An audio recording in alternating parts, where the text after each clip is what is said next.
We are making eggplant parmesan for dinner tonight. This is so delicious. Oh yeah.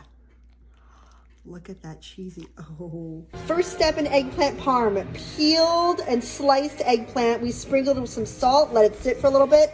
And now I'm gonna just press all that moisture out. We're gonna bread our eggplant in a dredging station of flour, egg, and some breadcrumbs with Parmesan cheese. Right in the hot oil.